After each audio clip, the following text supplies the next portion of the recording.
The wind howled through Silver Creek like a wounded animal, carrying with it the promise of another brutal winter night.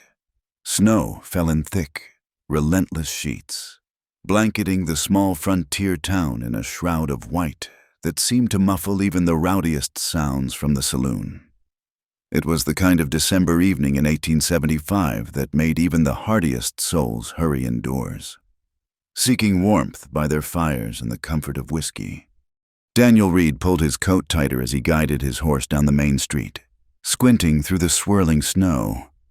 At 32, he cut an imposing figure, broad shoulders earned from years of ranch work, hands roughened by rope and reins, and eyes that held the weight of too many memories. The war had taken his youth, and the frontier had taken his family. Now he lived alone on his ranch outside town, preferring the company of cattle to people. He'd only come to Silver Creek for supplies, hoping to beat the worst of the storm. The general store was already closed, its windows dark, but he'd managed to get what he needed from Murphy, who'd opened the back door for him with typical frontier hospitality. Now Daniel just wanted to get home before the storm turned deadly. That's when he saw her. At first, he thought his eyes were playing tricks. Through the veil of falling snow, a figure stumbled along the boardwalk, a woman, from the look of her dress, though it was hard to tell much else in the dim light from the saloon windows. But something was wrong. Her gait was unsteady, lurching, and as his horse drew closer, Daniel realized with a shock that sent ice through his veins colder than any winter wind she was barefoot. "Jesus Christ," he muttered, dismounting in one fluid motion. The woman hadn't noticed him yet, her arms wrapped around herself, head down against the wind. Her dress, once a decent blue calico, was torn and filthy, hanging loose on her slight frame.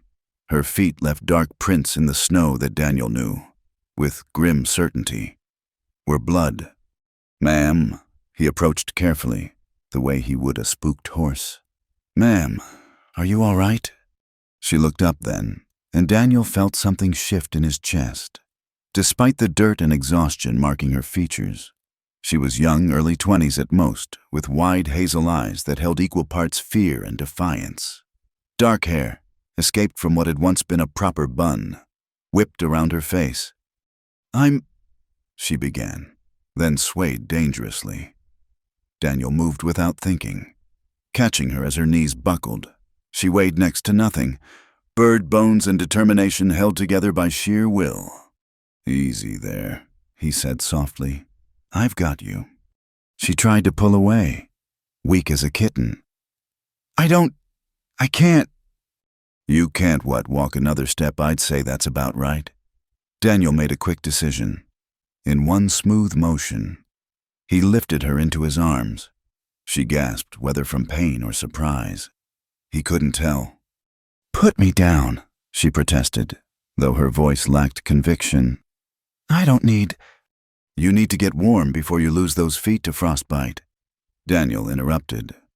He was already moving toward the nearest building with lit windows, Mrs. Henderson's boarding house. "And you need a bed and probably about 3 days of sleep from the look of you." "I don't have money for a bed," she whispered, and there was something in her voice, shame mixed with stubborn pride, that Daniel recognized. He'd heard it in his own voice often enough.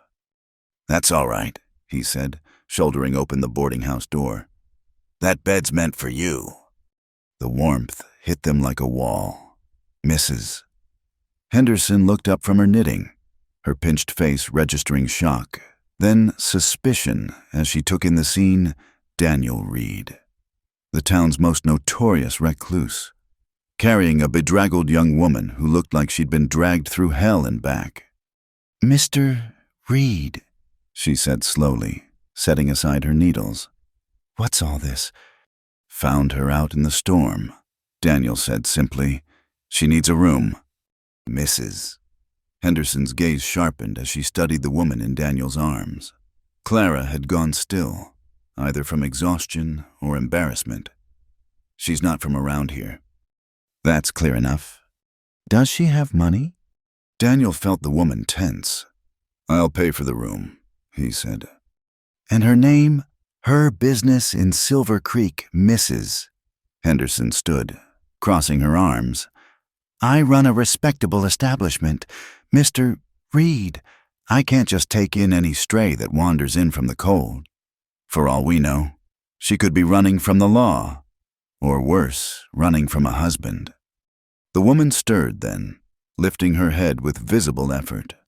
My name is Clara Monroe, she said, her voice stronger than Daniel would have expected. I'm not running from the law, and I have no husband. No husband, Mrs. Henderson's eyebrows climbed toward her hairline. A young woman traveling alone in winter with no money and no shoes. She shook her head. I'm sorry, Mr. Reed, but I can't. It wouldn't be proper. What would people say? Daniel felt his jaw tighten. He'd lived in Silver Creek long enough to know that Mrs. Henderson's respectability was more about appearances than Christian charity. They'd say you turned away a woman in need on the coldest night of the year. They'd say I was harboring a woman of questionable character. Mrs. Henderson shot back. I have my reputation to consider. Clara made a small sound, maybe a laugh, maybe a sob. Please, she said quietly. Just put me down. I'll figure something out. Like hell she would. Daniel looked down at her pale face, at the dark circles under her eyes and the way she held herself so carefully. Like someone used to being hurt, he made another decision. Fine, he said to Mrs. Henderson. Good evening to you. He turned and carried Clara back out into the storm, ignoring Mrs. Henderson's sputtering protests. His horse waited patiently where he'd left it, already covered in a layer of snow. What are you doing? Clara asked as he settled her onto the saddle, then swung up behind her. Taking you somewhere warm, he said, reaching around her to gather the reins.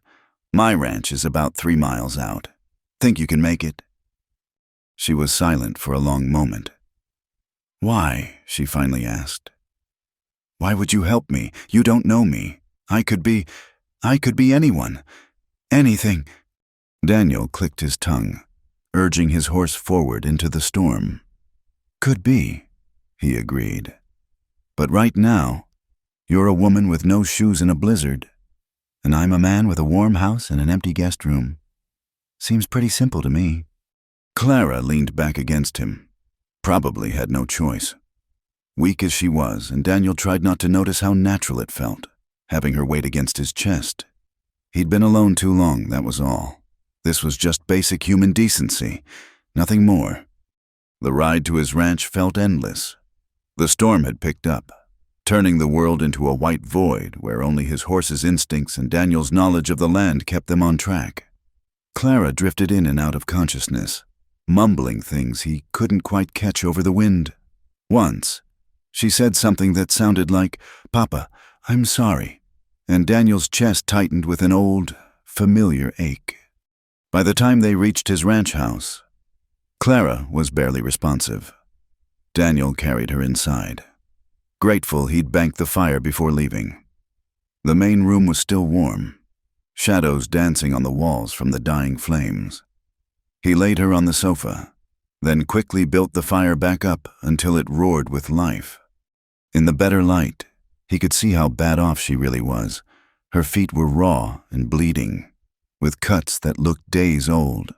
Her dress was torn in several places, and through the tears, he could see bruises in various stages of healing. Someone had hurt this woman, and not just once. Daniel's hands clenched into fists before he forced them to relax. Not his business, not his problem, except he'd made it his problem the moment he'd picked her up. He fetched warm water and clean cloths, then knelt by the sofa. I need to clean your feet, he said. It's going to hurt. Clara's eyes fluttered open. Everything already hurts, she said with a weak smile. What's a little more? He worked as gently as he could, but she still gasped and bit her lip when he cleaned the worst of the cuts. Her feet were small, delicate things that had no business walking barefoot through winter. What had driven her to such desperation? There, he said finally, wrapping them in clean bandages. That should help. Are you hurt anywhere else? She shook her head quickly, too quickly. Just tired, she said. So tired. Daniel stood, running a hand through his hair. The guest room hadn't been used since, well, in a long time. But it was clean, and the bed had fresh sheets. Come on, he said. Let's get you to bed. This time, she didn't protest when he lifted her. The guest room was small but comfortable, with a quilt his mother had made years ago spread across the bed. Daniel set her down carefully. Thank you, Clara whispered. I'll be gone in the morning. I won't be a burden. We'll see about that in the morning, Daniel said. For now, just rest. He turned to go, but her hand shot out, catching his sleeve. Why? She asked again. Really, why? Daniel looked down at her, this mysterious woman who'd literally stumbled into his carefully ordered life. Because, he said slowly, everybody needs kindness sometimes, even from strangers, especially from strangers. She released his sleeve, settling back against the pillows. Clara, she said, my name really is Clara Monroe. Daniel Reed, he replied. Sleep well, Miss Monroe. He closed the door behind him and stood in the hallway for a moment, listening to the storm rage outside. In the morning, there would be questions from her, from the town, from himself. But for tonight, there was a woman who needed help sleeping safe in his guest room, and that was enough. Daniel returned to the main room and settled into his chair by the fire. He wouldn't sleep tonight. Too many years of standing watch had made him a light sleeper at best. And having a stranger in the house, even one as harmless seeming as Clara Monroe, put him on edge. But it was a different kind of edge than he was used to. Not the sharp alertness of danger, but something softer, more uncertain. He'd built his life on staying alone, on not getting involved. The war had taught him that caring too much was a luxury a man couldn't afford, and losing Mary and little James to the fever 3 winters ago had driven that lesson home with brutal finality. But tonight, faced with a barefoot woman in a blizzard, he'd thrown all that aside without a second thought.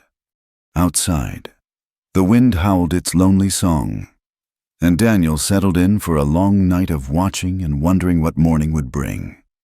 The morning sun broke through the kitchen window, casting long shadows across the worn wooden floor. Daniel had been up since before dawn, as was his habit, tending to the horses and checking the damage from last night's storm. The snow had piled up against the barn doors, and ice hung like crystal daggers from the eaves. It would be days before the roads to town were passable again. He was pouring his second cup of coffee when he heard movement from the guest room. A moment later, Clara appeared in the doorway, looking like a ghost in the borrowed nightgown he'd left for her, one of Mary's that he hadn't been able to bring himself to give away. She'd tried to tame her dark hair into some semblance of order, but wisps escaped to frame her pale face. You should be resting, Daniel said, not quite meeting her eyes. The sight of her in Mary's gown stirred something uncomfortable in his chest. I've rested enough, Clara replied, though the way she gripped the door frame suggested otherwise. I need to thank you properly. Mr. Reed. And then I'll be on my way. Daniel set down his cup with more force than necessary. On your way where? Exactly. In case you haven't noticed, there's 3 feet of fresh snow out there, and your feet are held together with bandages and prayer. She lifted her chin, and he saw that stubborn pride flash in her eyes again. That's not your concern. It became my concern when I carried you out of that storm, he said. Sit down before you fall down. For a moment, he thought she'd argue. Then her shoulders sagged, and she made her way carefully to the kitchen table. Daniel poured her a cup of coffee and set it in front of her, along with a plate of biscuits and bacon he'd kept warm on the stove. I can work, she said suddenly, staring at the food like it might bite her. I'm not looking for charity. I can cook, clean, mend. I know herbs healing herbs. My mother taught me before she trailed off, wrapping her hands around the coffee cup. Daniel sat across from her, studying her face. In daylight, he could see she was prettier than he'd first thought. Despite the exhaustion and worry etched into her features, there was strength there too, hiding beneath the surface like bedrock under soil. "Where are you from, Miss Monroe?" "Back east, Pennsylvania." She took a small sip of coffee. "My father was a minister there. A good man, but—" She looked up at him then, really looked at him, and Daniel felt exposed under that steady gaze. "But good men can make terrible decisions when they think they know what's best for everyone else." He understood that better than she knew. He wanted you to marry someone. It wasn't a question, but she nodded anyway. "Mr. Josiah Crane, a widower with 4 children who needed a mother." He was 43 years old and had buried 2 wives already. Her knuckles went white around the cup. "Father said it was God's will," said Mr. Crane was a pillar of the community, that I should be grateful for such an opportunity. "So you ran?" "So I ran." She took a shaky breath. "Took what little money I had saved and bought a train ticket as far west as it would take me. I thought I could start over, find work as a governess or seamstress, but the money ran out faster than I expected. And then someone stole my bag in Kansas City, and I've been walking and hitching rides ever since." "How long?" 3 weeks. She said it matter-of-factly, but Daniel's jaw tightened. 3 weeks of walking in winter, with increasingly desperate circumstances. No wonder her feet were destroyed. "And you ended up in Silver Creek." She gave a bitter laugh. "The man who gave me a ride said he was going to Denver. He lied. Left me at the edge of town yesterday afternoon and drove off. Said I could earn my keep at the saloon if I was that desperate." Her cheeks flushed. "I'm not that desperate. I mean, I'd rather freeze." "Nearly did," Daniel observed.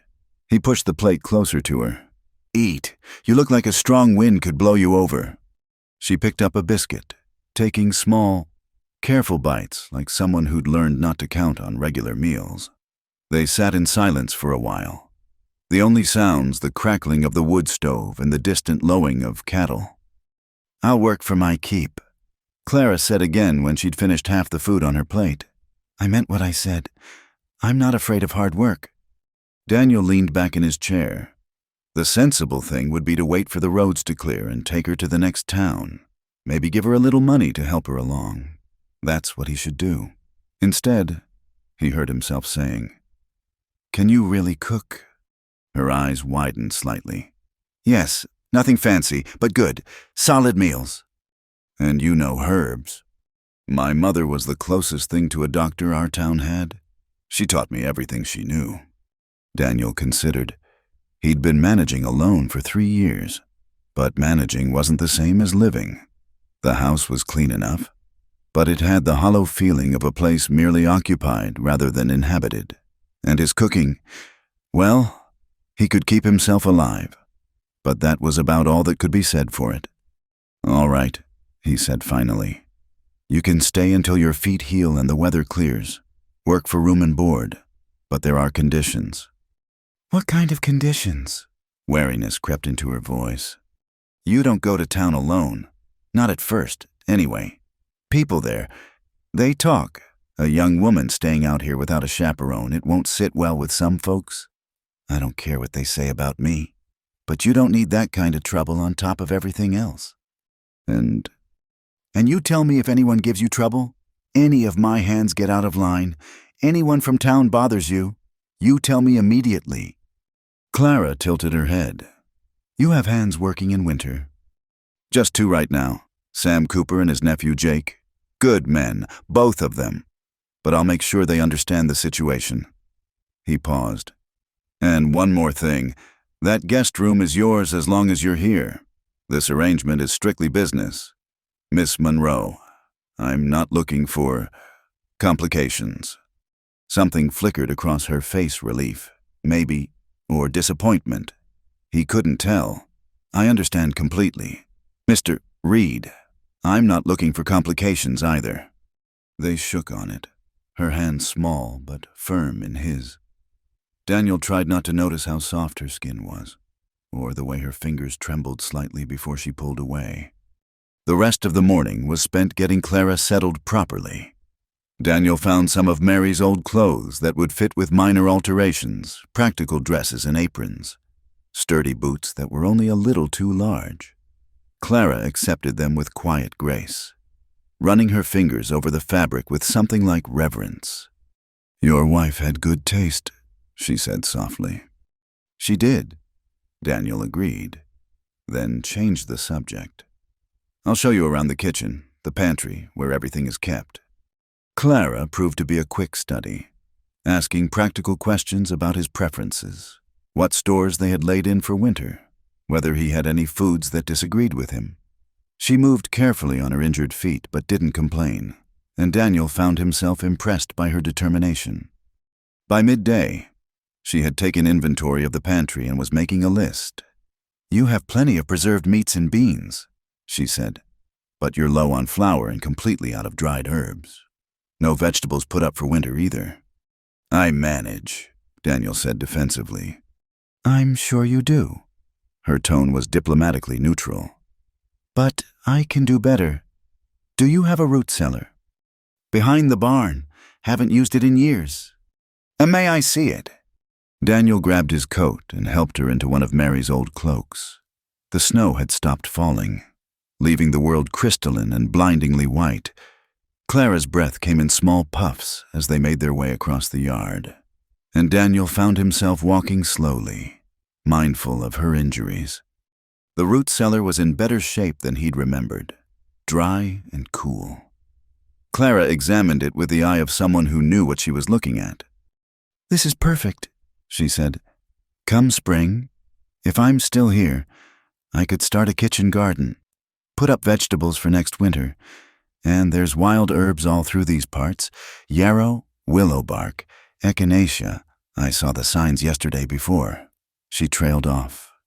"Before you nearly froze to death." Daniel finished. "Miss Monroe, you don't have to earn your keep quite so thoroughly. You're not an indentured servant." She turned to face him in the dim light of the cellar. "You don't understand. I've been running for 3 weeks. Mr. Reed. Dependent on the questionable kindness of strangers. Treated like I was either pitiable or available. Sometimes both. You're the first person who's offered me honest work for honest pay. Do you know what that means?" Daniel did know. He remembered coming back from the war, wounded in body and spirit. How the first rancher who'd hired him had probably saved his life just by treating him like a capable man instead of a broken soldier. "I understand," he said quietly. That afternoon, Sam and Jake Cooper arrived to check the cattle. Daniel introduced Clara simply as his new housekeeper, and both men touched their hats politely. Sam, grizzled and past 60, merely nodded and went about his business. Jake, young and clearly struck by Clara's beauty despite her wan appearance, stammered a greeting that made her smile. "Mind your manners, boy," Sam growled, cuffing his nephew lightly. "Miss Monroe, pleased to meet you.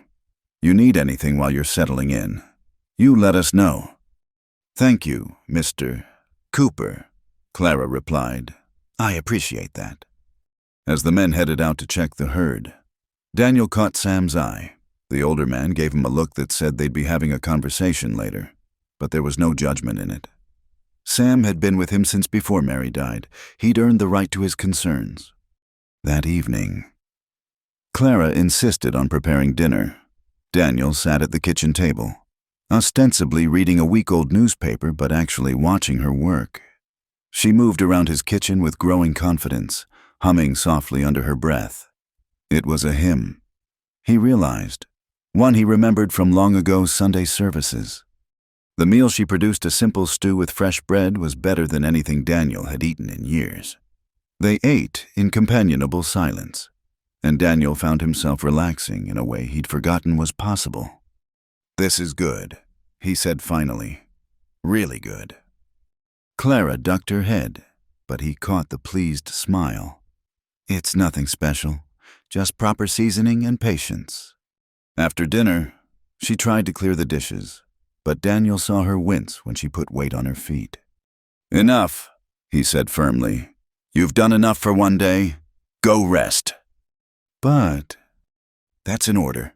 Miss Monroe, you're no good to me if you cripple yourself trying to prove something." She looked like she wanted to argue, then thought better of it. "Yes, Mr. Reed." As she limped toward her room, she paused in the doorway. "Daniel, Mr. Reed, thank you for taking a chance on me." "Just see that I don't regret it," he said gruffly, uncomfortable with her gratitude. "You won't," she promised, and something in her voice made him believe her. Later that night, Daniel found himself standing at his bedroom window, looking out at the snow-covered landscape. He could hear Clara moving around in her room, settling in for the night. It was strange, having another person in the house after so long alone. Strange, but not unpleasant. He thought about what she'd said in the root cellar, about running for 3 weeks, about the men who'd seen her as pitiable or available. His hands clenched involuntarily. Clara Monroe had courage. He'd give her that, but courage only went so far in a world that wasn't kind to women alone. She'd stay until she healed and the weather cleared, he told himself. Then she'd move on, find that respectable position she was looking for, and life would go back to normal. That was the plan. Simple, straightforward, with clear boundaries. So why did the thought of her leaving already sit uneasily in his chest? Daniel shook his head and turned from the window.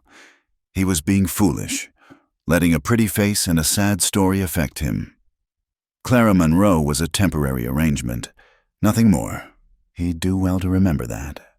But as he lay in bed, listening to the old house settle around him, he couldn't quite shake the feeling that something had shifted, like the first crack in river ice at spring's approach. Change was coming whether he wanted it or not, carried in on bare feet through a winter storm. 2 weeks had passed since Clara arrived at the Reed Ranch, and the house had transformed in ways Daniel hadn't expected. There were small touches everywhere, wildflowers in a mason jar on the kitchen table, curtains washed and pressed until they looked new, the lingering scent of fresh bread that seemed to have taken up permanent residence. Even the light seemed different somehow, warmer, as if her presence had chased away shadows he hadn't known were there. Daniel was fixing a broken harness in the barn when he heard the horses stirring restlessly. Through the open door, he saw riders approaching 5 of them, moving with the lazy confidence of men who thought they owned whatever ground they covered. His jaw tightened as he recognized the lead rider. Royce Dalton. "Sam," he called quietly. The older man appeared from the feed room, took one look at Daniel's face, and reached for the rifle they kept mounted by the door. "Won't be necessary," Daniel said, though he appreciated the gesture. "Not yet. Anyway, keep Jake back here. No need for the boy to get involved." Daniel stepped out of the barn, positioning himself between the house and the approaching riders. Dalton reined up about 20 feet away, his pale eyes scanning the property with the calculating look of a snake sizing up prey. "Reed," Dalton said, touching the brim of his hat in mock courtesy. "Heard you'd taken in a stray." "News travels fast," Daniel replied evenly. "Though I wonder what business it is of yours." Dalton smiled, showing too many teeth. "Everything in this valley is my business, or will be soon enough." He shifted in his saddle, leather creaking. "Thought I'd come make an offer on your place. Fair price, cash money. You could go somewhere else. Start fresh. Maybe take your new housekeeper with you." "Not interested." "You haven't heard my price yet?"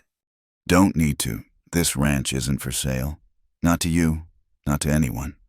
Dalton's smile faded. "That's short-sighted of you. Reed, things are changing around here. Silver Creek is growing, and growing towns need vision, leadership, the kind that knows how to make hard decisions. Like forcing people off their land. Like recognizing opportunity." Dalton's eyes hardened. "I'm being neighborly here, giving you first chance. But one way or another, I'm going to own every significant piece of land in this valley.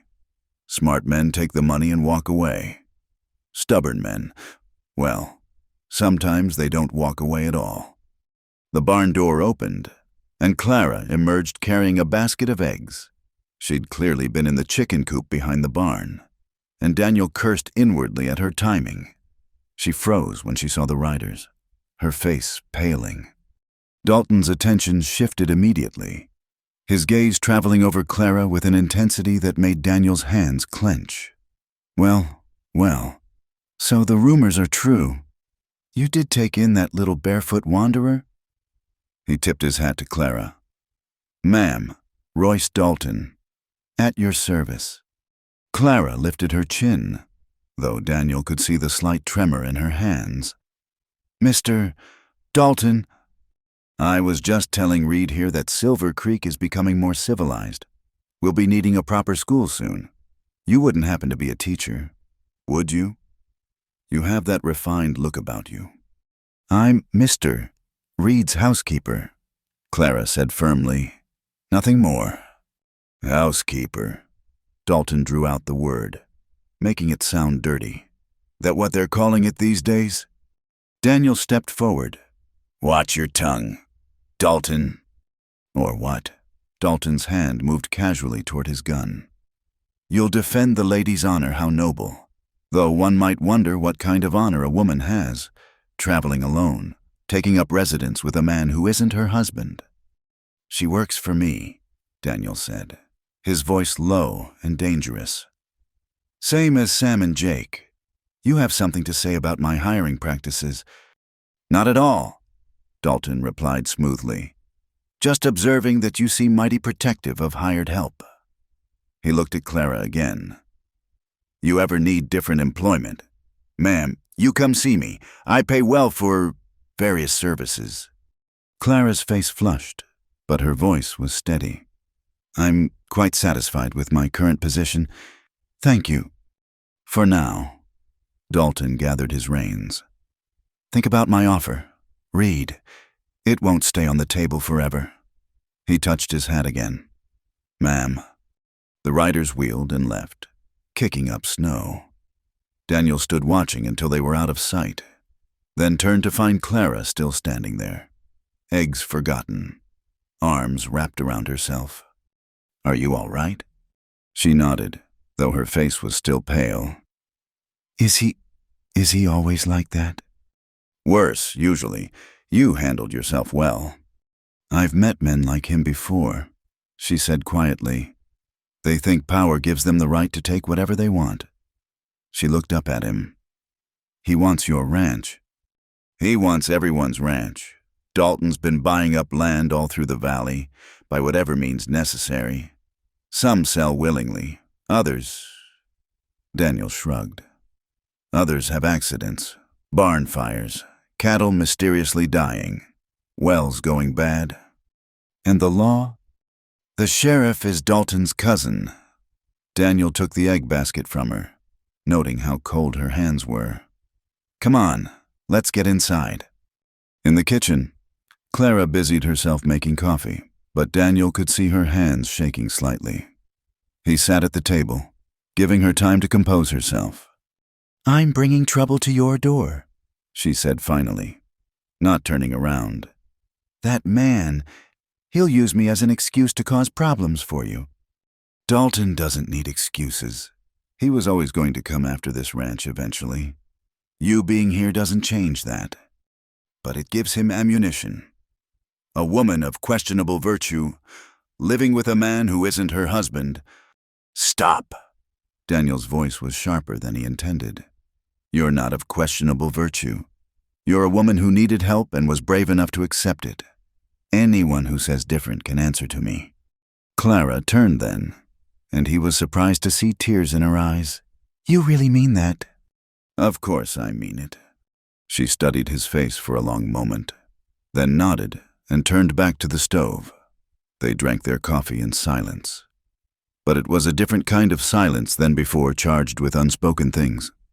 That evening, as Clara prepared dinner, Daniel found himself telling her about the ranch, about his plans before Mary died, about the cattle operation he'd been building.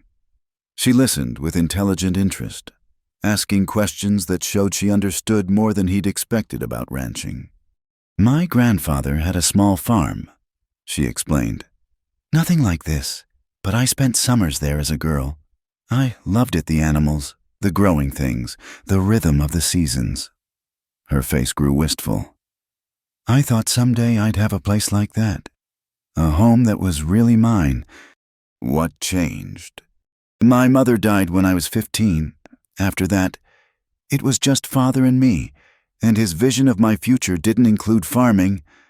She set a plate in front of him, venison stew with dumplings, and he wondered where she'd learned to make simple ingredients taste so good. He meant well. He couldn't see me as anything but a problem to be solved, a daughter to be married off respectably before she caused scandal. And Josiah Crane was respectable. Oh yes, a deacon in the church, owned the largest dry goods store in town. Never mind that his wives kept dying of mysterious ailments. Never mind that his children were terrified of him. Her voice turned bitter. "Father said I was being dramatic," said Mr. Crane was offering security and position, and I should be grateful. Daniel's hand tightened on his spoon. "No wonder you ran." The final straw was when Father told me the wedding date had been set. I hadn't even agreed to marry him yet, but apparently my consent was assumed. She sat across from him, her own meal barely touched. That night, I packed what I could carry and left, took the money I'd been saving for years supposedly for my trousseau, and bought that train ticket. That took courage. That took desperation, Clara corrected. Courage would have been standing up to my father directly. I just ran. "Sometimes running is the bravest thing you can do." She looked at him then, really looked at him, and Daniel felt that same shift in his chest he'd experienced the night he'd found her. There was something about Clara Monroe that got past his defenses, made him want to tell her things he'd never told anyone. "You lost your family," she said softly. It wasn't a question.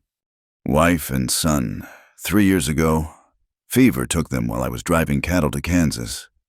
By the time I got back..." He stopped, the words sticking in his throat even after all this time. "I'm sorry." "So am I." He pushed back from the table. "I should check the animals." But Clara reached out, her fingers barely brushing his hand. "You don't have to run either, not from me." Daniel stared at their hands, his weathered and scarred, hers small but strong, and felt something crack inside him. "I don't know how to do this anymore," he admitted. "How to let people in." "Neither do I," Clara said. "But maybe we could figure it out together." It was a dangerous proposition. Daniel knew he should refuse, should maintain the boundaries they'd established. But looking at her earnest face, at the hope and fear mingled in her eyes, he found himself nodding. "Maybe we could," he agreed. That night, another storm rolled in, not as fierce as the one that had brought Clara to his door, but strong enough to rattle the windows and pile new snow against the walls. Daniel was reading by the fire when he heard her cry out. He was at her door in seconds. "Clara, are you all right?" Yes, I'm sorry, just a dream." Her voice was shaky through the door. "Can I come in?" A pause. Yes. She was sitting up in bed, hair loose around her shoulders, face pale in the lamplight. "I'm sorry I woke you." "You didn't. Storm's keeping me up anyway." He hesitated in the doorway. "Bad dream." "Memory." She pulled the quilt tighter around herself. "Sometimes I dream I'm back there, in that church, and everyone is staring at me while Father announces my engagement, and I try to speak, try to object, but no sound comes out. And then I'm in a wedding dress, walking down the aisle toward Mr. Crane, and his face." She shuddered. Daniel moved into the room, sitting carefully in the chair by the window. "You're safe here. Dalton's words today. I won't let him or anyone else hurt you." "I know." She managed a weak smile. "It's strange. I've known you 2 weeks, but I trust you more than people I've known my whole life. Maybe because I don't want anything from you. Don't you? The question hung in the air between them, loaded with possibilities neither was ready to acknowledge. I should go, Daniel said, standing. Stay. Clara's voice was small. Just until I fall back asleep, you could tell me about the ranch, about your plans for spring, your voice. It's soothing. Against his better judgment, Daniel sat back down. He talked about mundane things, breeding schedules, plans for expanding the herd, the new well he wanted to dig come spring. Gradually, Clara's breathing evened out, and she settled back against the pillows. But Daniel found himself remaining even after she'd fallen asleep, watching her face in the lamplight. Peaceful now. She was getting under his skin, this brave, broken woman who made his empty house feel like a home again. It terrified him as much as Dalton's threats, maybe more. Because Dalton he could fight, but this feeling growing in his chest, this warmth that spread through him every time Clara smiled, that was a danger he didn't know how to defend against. Finally, he rose and quietly left the room. Tomorrow would bring new challenges. Dalton wouldn't give up easily, and the town gossips were probably already having a field day with Clara's presence at the ranch. But tonight, she was safe and warm and sleeping peacefully, and somehow that felt like the only thing that mattered. Daniel returned to his chair by the fire, but instead of picking up his book, he sat staring into the flames, seeing futures he'd thought were lost to him forever dancing in the light. It was dangerous to hope, he knew, but for the first time in 3 years, he couldn't quite stop himself from doing it anyway. The first signs of spring crept across the valley like a cautious visitor, patches of brown earth showing through the snow, ice crystals melting from tree branches, the distant sound of rushing water as creeks began to flow again. Clara had been at the ranch for nearly 2 months now, and Daniel found it increasingly difficult to imagine the place without her. She'd kept her promise about earning her keep and then some. The house hadn't just been cleaned, it had been transformed into a home. She'd found his mother's old recipe box in the attic and started making preserves with the winter stores. She'd mended clothes he hadn't even realized needed mending, and her knowledge of herbs had already proved invaluable when Jake had come down with a bad cough that Clara's willow bark tea cured in days. But it was the smaller things that affected Daniel most. The way she hummed while she worked, how she'd pause to watch the sunset from the kitchen window, the careful way she'd learned his routines and preferences without him having to ask, and lately, the way her face lit up when he came in from the range. "You're getting soft. Read," Sam had told him just yesterday, but there'd been no criticism in it. If anything, the old cowhand seemed pleased. About time, too. This morning, Daniel found Clara in the barn, of all places, talking softly to his horse while she brushed its coat. She'd overcome her initial nervousness around the animals and now moved among them with growing confidence. "He likes you," Daniel observed, leaning against a stall door. Clara looked up, smiling. "The feeling's mutual. Duchess here has been telling me all the ranch gossip." "That's so what she's saying?" "Oh, the usual. That the chickens are planning a rebellion, the barn cat's been sneaking extra cream, and—" She paused, her smile turning mischievous. "That her owner's been staring at the new housekeeper quite a bit lately." Daniel felt heat rise in his face. "Horses are terrible gossips. Can't trust a word they say." Clara returned to her brushing, but he could see the pleased flush on her cheeks. It had been like this between them lately. Careful flirtation, testing boundaries, dancing around the growing attraction neither quite knew how to handle. Daniel knew he should put a stop to it, maintain the professional distance they'd agreed upon. But every time he resolved to do so, she'd smile at him, or their hands would brush passing a dish, and his resolve would crumble like old adobe. "I thought I might ride out to check the eastern pastures today," he said. "The snow's melted enough to get through. Would you like to come?" "You've been cooped up here for weeks." Clara's hands stilled on the brush. I'd love to, but I don't. I haven't ridden since I was a girl. I'll teach you. Start easy. Duchess here is gentle as a lamb. She bit her lip, considering, then nodded. All right, but if I fall off and break my neck, you'll have to explain to the town gossips how you killed your housekeeper. I'll risk it. An hour later, they were moving slowly across the range. Clara sitting carefully but naturally in Mary's old saddle.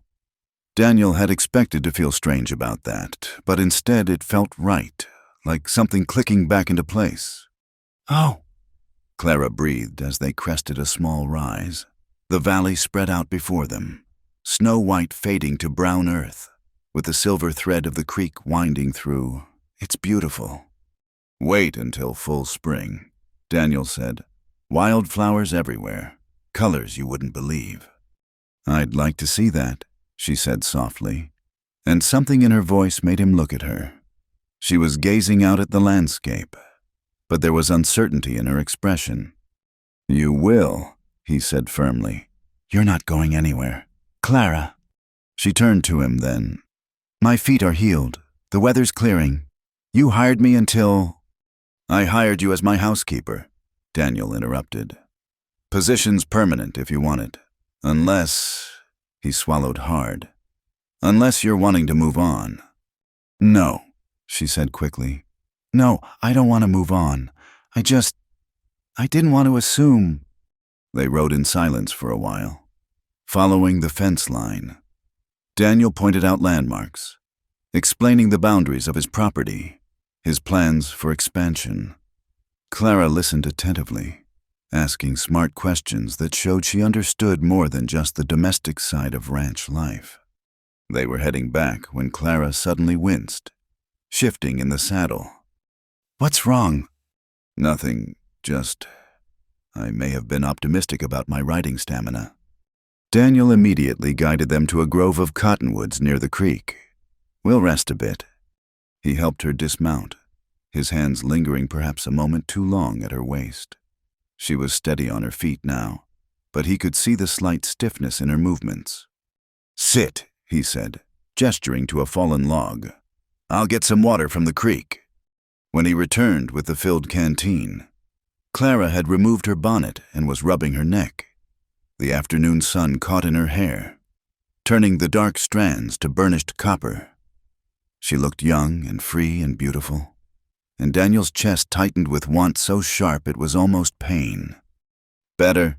He asked, handing her the water. Much. She patted the log beside her. Sit with me. It's such a lovely day.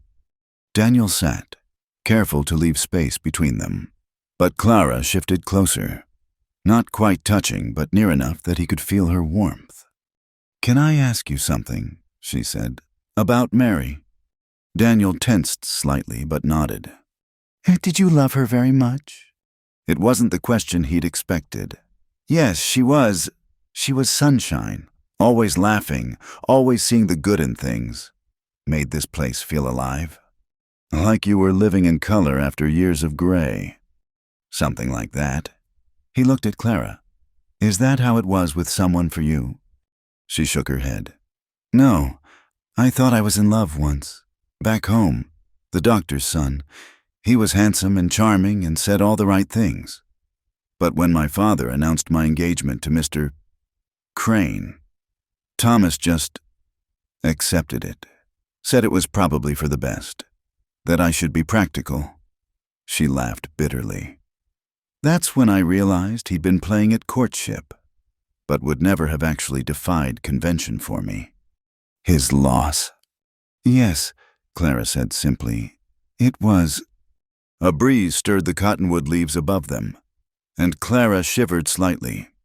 Without thinking, Daniel put his arm around her shoulders, drawing her against his side. She fit there perfectly, her head coming to rest naturally against his shoulder. Daniel, she said softly. What are we doing? He knew what she meant. This dance they'd been doing, this careful circling of each other, was reaching a point where decisions had to be made. I don't know, he admitted. I told myself I was done with this, with caring. It hurts too much when you lose it. I know. She turned her face up to his. But isn't not feeling anything a different kind of hurt? He looked down at her, at those hazel eyes that had first captured him in a snowy street. Before he could stop himself, before he could think of all the reasons why not, he lowered his head and kissed her. It was gentle, tentative, a question more than a statement. Clara's hand came up to rest against his chest, and for a moment he thought she was pushing him away. Then she sighed softly and leaned into him, her lips parting slightly under his. The world narrowed to just this, the warmth of her mouth, the soft catch of her breath, the way she trembled slightly against him. Daniel had kissed exactly 2 women in his life, and this felt nothing like either experience. This felt like coming home and stepping off a cliff at the same time. When they finally broke apart, Clara's cheeks were flushed and her eyes bright. "Oh," she whispered. "I'm sorry," Daniel began, but she pressed her fingers to his lips. "Don't apologize. Not for that. Never for that." "Clara, I know," she said. "I know all the reasons why we shouldn't. I'm your employee. People already gossip. You're still grieving Mary. I'm supposed to be looking for a respectable position somewhere. I know all of that. But," she smiled, that rare, radiant smile that transformed her whole face. "But I've spent my whole life doing what I was supposed to do, being who I was supposed to be, and it brought me nothing but misery. Maybe it's time I did what I want instead." "And what do you want?" "This," she said simply. This place, the life we're building here. Is that so wrong?" Daniel pulled her close again, burying his face in her hair. She smelled like soap and sunshine and something uniquely Clara. "No," he said roughly. "It's not wrong. It's the first thing that's felt right in 3 years.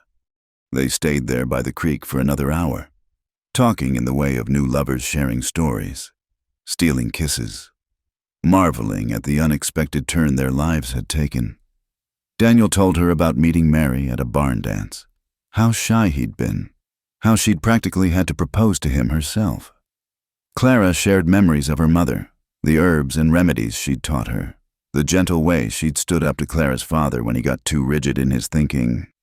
"She would have liked you," Clara said. "She always told me to find a man who was kind before anything else. Handsome fades, money disappears, but kindness endures. She used to say, 'Wise woman.'" "She was." Clara's face grew thoughtful. "I wish she could see me now. I think she'd be proud that I chose my own path, even if it wasn't the easy one." The sun was starting to sink lower when they finally mounted up to head back.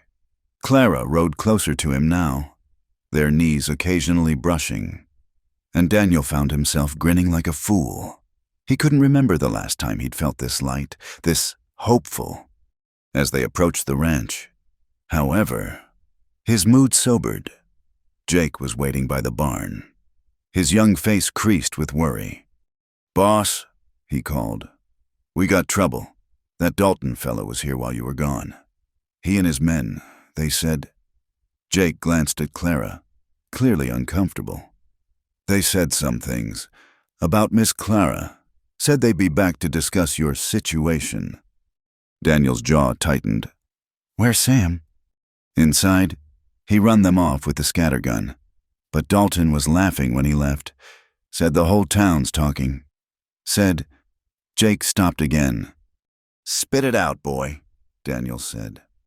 "He said no decent woman would let you court her while living under your roof. Said Miss Clara must be—" Jake couldn't finish, his face red. "It's all right, Jake," Clara said quietly. "I can imagine what he said." Daniel dismounted and helped Clara down, noting the way her happiness had dimmed. "Jake, take care of the horses.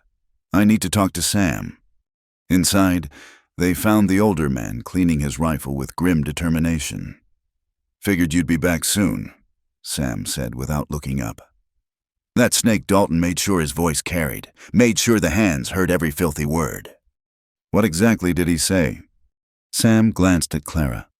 You sure you want? I'm sure. Clara said firmly, I need to know what we're facing. He said you were Daniel's kept woman. Said he'd seen your type before, moving from man to man, looking for the highest bidder. Said... Sam's face darkened. Said when Daniel got tired of you, you'd be welcome at the saloon. He'd make sure you earned your keep proper-like.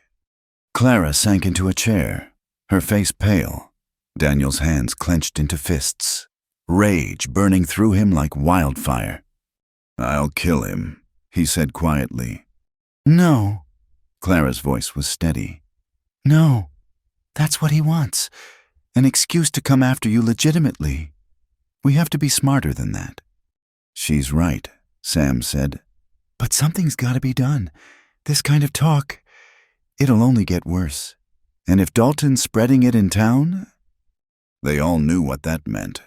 Clara's reputation would be ruined. No respectable family would hire her.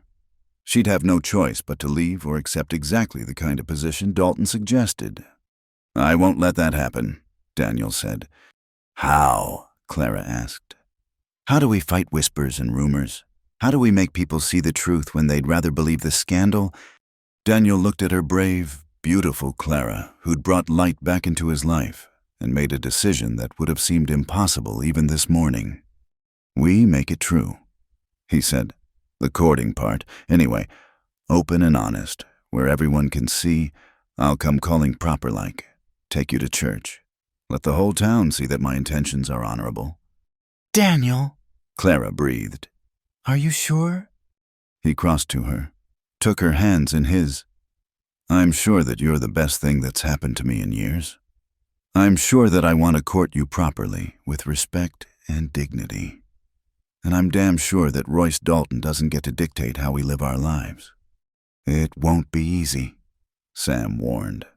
Folks have long memories for scandal. Then we'll give them something else to remember. Daniel said, starting Sunday, Clara, will you accompany me to church? Despite everything, Clara smiled. I'd be honored. Mr. Reed. Good. He squeezed her hands. Let them talk. Let them gossip. In the end, the truth has a way of winning out. But even as he said it, Daniel knew it wouldn't be that simple. Dalton had shown his hand now, and he wouldn't back down easily. The fight for Clara's reputation and for their future together was just beginning. Sunday morning dawned clear and cold, with a crisp blue sky that seemed to stretch forever. Clara stood before the small mirror in her room, trying to steady her hands as she pinned up her hair. She'd altered one of Mary's better dresses, a deep green wool that brought out the gold flecks in her eyes, but she still felt like an imposter wearing it.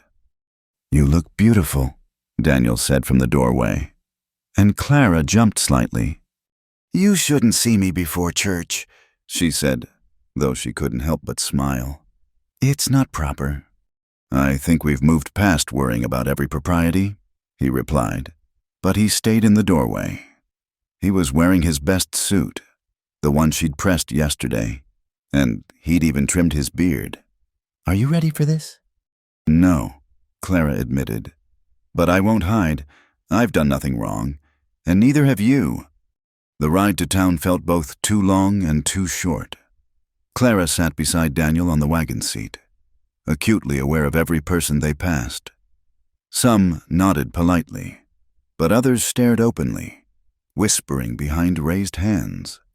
By the time they reached the church, Clara's stomach was in knots. Steady, Daniel murmured, helping her down from the wagon. Remember, we face them together. The churchyard was full of people in their Sunday best, conversations dying as Daniel and Clara approached. Mrs.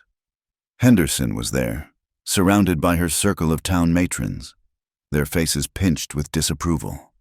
Clara recognized the banker's wife, the mayor's sister, the woman who ran the millinery shop, the social arbiters of Silver Creek, all watching her like hawks eyeing a mouse. Hey, Mr. Reed. Reverend Wallace greeted them at the church door. He was a thin, nervous man who always looked slightly overwhelmed. "And Miss Monroe, isn't it?" "It is," Clara said clearly. "Thank you for welcoming me to your church, Reverend." The Reverend's Adam's apple bobbed. "All souls are welcome in God's house," he managed, though his eyes darted nervously to the watching crowd. Inside, Daniel led her to his usual pew, third from the front, on the left. Clara was acutely conscious of the rustling and whispering that followed their progress. As they sat, she caught fragments of conversation. Living in sin. Bold as brass. Poor Mary must be rolling in her grave. Daniel's jaw tightened, but Clara placed her hand lightly on his arm. "Let them talk," she whispered. We knew this would happen. The service seemed to last forever. Reverend Wallace preached on the virtue of charity, but his words felt hollow given the judgment radiating from the congregation. Clara kept her eyes forward, her spine straight, though she could feel the weight of all those stares boring into her back. After the final hymn, as people began filing out, a woman approached their pew. Clara recognized her as Mrs. Samuel Cooper Sam's wife, a plump, kind-faced woman with graying hair. "Miss Monroe," she said warmly. "I'm Ruth Cooper. My husband speaks highly of you." Clara stood, surprised. "Mrs. Cooper, it's lovely to meet you." "I wanted to thank you for the remedy you sent home with Sam for my rheumatism. It's the first relief I've had all winter." Ruth's eyes were shrewd, but kind. "I wonder if you might join us for Sunday dinner. I'd love to hear more about your herb knowledge." Before the Clara could respond, another voice cut through the air. "Ruth Cooper, I'm surprised at you." Mrs. Henderson had approached, flanked by her coterie. "Inviting this person to your home. Have you no sense of propriety?" Ruth's face hardened. "I have sense enough to know kindness when I see it, Gladys, and sense enough not to judge without knowledge." "Knowledge, Mrs." Henderson's laugh was sharp. "We all know what kind of woman takes up residence with a man without benefit of marriage. No decent woman would compromise herself so. No decent woman would spread vicious gossip without proof," Clara said quietly, finding her voice at last. "But then, I suppose, decency is subjective." Gasps rippled through the gathering crowd. "Mrs." Henderson's face turned an alarming shade of purple. "How dare you? How dare I defend myself?" Clara lifted her chin. "How dare I work honestly for my keep instead of begging in the streets? How dare I accept shelter when I was freezing to death? Yes, Mrs. Henderson, how dare I indeed?" "You admit, then, that you're living with Mr. Reed?" "I'm employed by Mr. Reed as his housekeeper. I have my own room. I work for my wages. And Mr. Reed has been nothing but honorable in his behavior toward me." Clara's voice grew stronger. "Which is more than I can say for some of the supposedly respectable men in this town who've made unseemly suggestions when their wives weren't looking." More gasps, and several men suddenly found the church floor fascinating. Daniel stepped forward, placing a protective hand on Clara's elbow. "That's enough," he said, his voice carrying the kind of authority that came from facing down rustlers and wild animals. "Miss Monroe is under my protection. Anyone who insults her insults me, and I'd remind certain people that I have a long memory and little patience for hypocrites." The crowd began to disperse. Though the whispers intensified, Ruth Cooper touched Clara's arm gently. "That dinner invitation stands," she said firmly. "Next Sunday, if not today." "Thank you," Clara managed, her brave facade beginning to crack. "That's very kind." Outside, Daniel helped her into the wagon quickly, his face like thunder. They were halfway back to the ranch before either spoke. "I'm sorry," Clara said finally. "I shouldn't have lost my temper. I've made things worse." "You defended yourself. Nothing wrong with that. But now they'll what? Talk more. They were already talking. Daniel pulled the wagon to a stop, turning to face her. Clara, I'm proud of you. You stood up to those harpies with more courage than most men would have shown. Courage! Clara laughed shakily. I was terrified. Courage isn't about not being afraid. It's about doing what's right despite the fear. He touched her cheek gently. You were magnificent. She leaned into his touch, closing her eyes.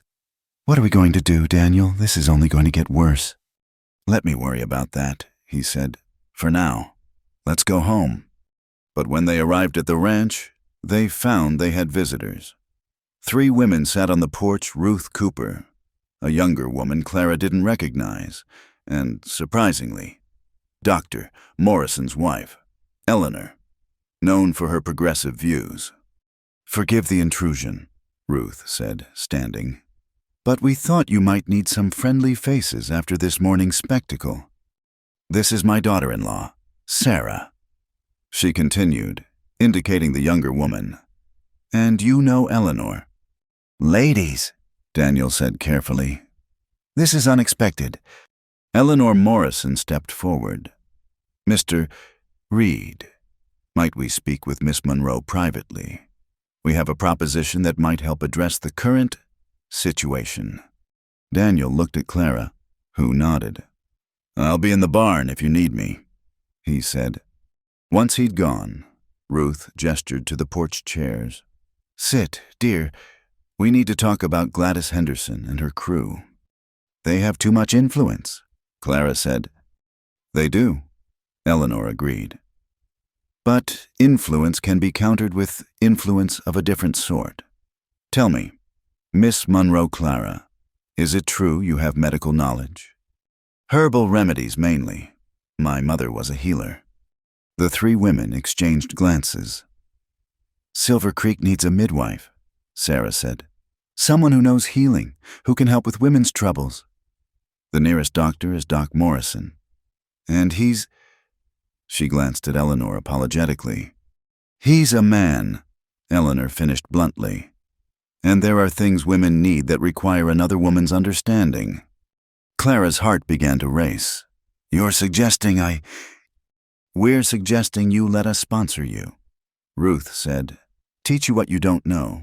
Vouch for your character. Help establish you as a respectable medical woman. It's honest work. Needed work. And it would give you standing in the community that even Gladys Henderson couldn't easily dismiss. But I'm not trained formally. Neither was I. Eleanor said, I learned from my grandmother, same as you learned from your mother. Doc Morrison taught me more when we married. I can teach you too. Clara felt tears prick her eyes. Why would you do this for me?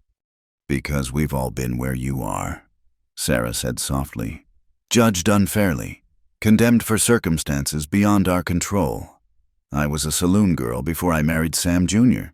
Ruth was a Confederate widow who married a Union sympathizer. Eleanor married a Jew. We know what it's like to be on the outside. And, Ruth added practically, because we genuinely need a midwife. Mrs. Patterson is expecting, and she's terrified of birthing with just Doc Morrison attending. You'd be doing us a service. Clara looked at these women strangers who were offering her not just friendship, but a future. I don't know what to say. Say yes, Eleanor urged. Let us help you fight back against the gossips with something more powerful than words' useful work and female solidarity. Yes, Clara said, her voice thick with emotion. Yes, and thank you. The women stayed for another hour, planning. Clara would spend 3 days a week training with Eleanor, learning what she didn't already know. Ruth would spread word among the farming families about Clara's skills with remedies. Sarah would work on the younger women, the ones not yet fully under Mrs. Henderson's thumb. It won't be easy, Ruth warned as they prepared to leave. Gladys won't give up without a fight, and there's still Royce Dalton to consider. Let me worry about Dalton, Daniel said, having rejoined them. You ladies focus on the social battle. I'll handle the rest. After they left, Clara sank into a porch chair, emotionally exhausted. Daniel sat beside her, taking her hand. "That was unexpected," he said. "It was wonderful," Clara replied. "To have allies, to have women who understand. I hadn't dared hope for that. Silver Creek might be small, but it's not uniform. There are good people here, people who judge by character rather than gossip." "Your Mary was lucky," Clara said softly, "to be part of a community like that." "You're part of it now, too," Daniel said. "Or you will be, if those ladies have anything to say about it." That evening, as Clara prepared dinner, she found herself humming. Despite the morning's ugliness, she felt more hopeful than she had in weeks. She had work to look forward to, real work that would use her skills and help others. She had women willing to stand beside her, and she had Daniel, steady and protective and increasingly dear. "Penny, for your thoughts?" Daniel asked, coming up behind her as she stirred the stew. "I'm thinking about roots," she said. "How I ran away to avoid being planted in soil that would have killed me. And now I feel like I'm finally finding ground where I can grow." Daniel wrapped his arms around her waist, resting his chin on her shoulder. "This ground is yours for as long as you want it," he murmured against her ear. Clara turned in his arms, looking up at him. "What if I want it forever?" His eyes darkened. "Then forever it is." He kissed her then, slow and deep, and Clara melted against him. When they finally broke apart, both were breathing unsteadily. "We should be careful," Clara said weakly. "If anyone saw—" "Let them see," Daniel said roughly. "Let the whole damn town see that I'm courting you properly, that my intentions are honorable even if my patience with their judgment isn't." But Clara pulled back slightly, practicality reasserting itself. "We need to be smart about this. I won't give them any real ammunition to use against us. Your reputation." "My reputation will survive. It's yours I'm worried about." "Then help me protect it." Clara said, "Court me properly. As you said, be patient. Let me establish myself with Eleanor's help. Show them through actions, not words, that their assumptions are wrong." Daniel sighed but nodded. "You're right. It's just, when I'm near you, thinking clearly becomes difficult." Clara smiled, reaching up to touch his cheek. "I know the feeling, but we've both waited this long for happiness. We can wait a little longer to do things right." They were interrupted by the sound of horses approaching. Daniel immediately moved to the window, his hand going to the rifle mounted by the door, but he relaxed as he recognized the riders. "It's Tom Morrison and Sheriff Daniels," he said, surprised. "Wonder what brings them out here." The two men dismounted, and Daniel went out to meet them. Clara watched from the doorway as they talked, noting the serious expressions on all three faces. "Finally." Daniel nodded and shook both men's hands before they rode off. "What was that about?" Clara asked as he came back inside. Daniel's face was grim. "Dalton's been busy. He's filed a formal complaint with the town council about moral decay at the Reed Ranch. Says it's affecting property values and the town's reputation." Clara's stomach dropped. "Can he do that?" "He can try, but Tom says the mayor isn't taking it seriously. And Sheriff Daniels wanted to warn us that Dalton's been asking questions about you back east, trying to dig up dirt." "There's nothing to find," Clara said, though ice ran through her veins at the thought of Dalton tracking her history. "Nothing scandalous anyway." "I know, but the fact that he's trying—" Daniel's hands clenched. "Tom offered to write a letter supporting your character, and Daniels said he'd make sure Dalton doesn't overstep legally. The sheriff is standing against Dalton, his own cousin. Jim Daniels might be Dalton's cousin, but he's also an honest lawman. He doesn't like what Royce has become any more than the rest of us do." Clara sank into a chair, the weight of the day catching up with her. "It feels like we're at war." "We are," Daniel said simply. a war for the soul of this town, for our right to live as we choose. But we're not fighting alone. He was right. Clara realized, in one day, they'd gained more allies than she'd dared hope for. It wouldn't be easy, but perhaps, just perhaps, they could win this battle after all. As if reading her thoughts, Daniel pulled her to her feet and into his arms. "We're going to be all right," he said firmly. "I promise you that." And standing there in his embrace, in the kitchen that had become hers, in the house that felt like home, Clara let herself believe him. The afternoon sun slanted through the kitchen windows as Clara carefully measured dried herbs into small muslin bags. She'd been training with Eleanor Morrison for 3 weeks now, and her confidence was growing. Already, word had spread among the farming families about her remedies, and she'd treated several children for spring colds and minor ailments. Daniel watched from the doorway, a tender smile playing at his lips. She'd transformed in these weeks. The haunted, desperate woman he'd found barefoot in the snow had become someone sure of her purpose, radiating quiet strength. "Mrs. Patterson sent word," he said. "She's asking if you could visit tomorrow. The baby's been keeping her up nights." Clara looked up, pleased. "Of course. I'll prepare some chamomile and lavender tea for her." She paused, studying his face. "You're going to town today?" "Supply run. Thought I'd time it when Dalton usually makes his rounds at the bank. No sense inviting trouble." But trouble, it seemed, had its own timeline. They heard the horses before they saw them too many for a social call. Daniel moved swiftly to the window, his expression darkening. "Stay inside," he ordered, grabbing his rifle. "Daniel? Please, Clara, just this once. Don't argue." She watched through the window as 5 riders approached Dalton and his men. Her heart hammered as Daniel stepped onto the porch, rifle held casually but ready. Sam appeared from the barn, and she saw Jake positioning himself by the corral. "Reed," Dalton's voice carried clearly. "Thought it was time we had another talk." "Nothing to talk about. I told you before my land's not for sale." "Everything's for sale at the right price." Dalton dismounted, his hand resting near his pistol. "See, I've been patient, tried to do this the civilized way, but you're being stubborn, and that's bad for business." "Your business isn't my concern." Dalton's laugh was ugly.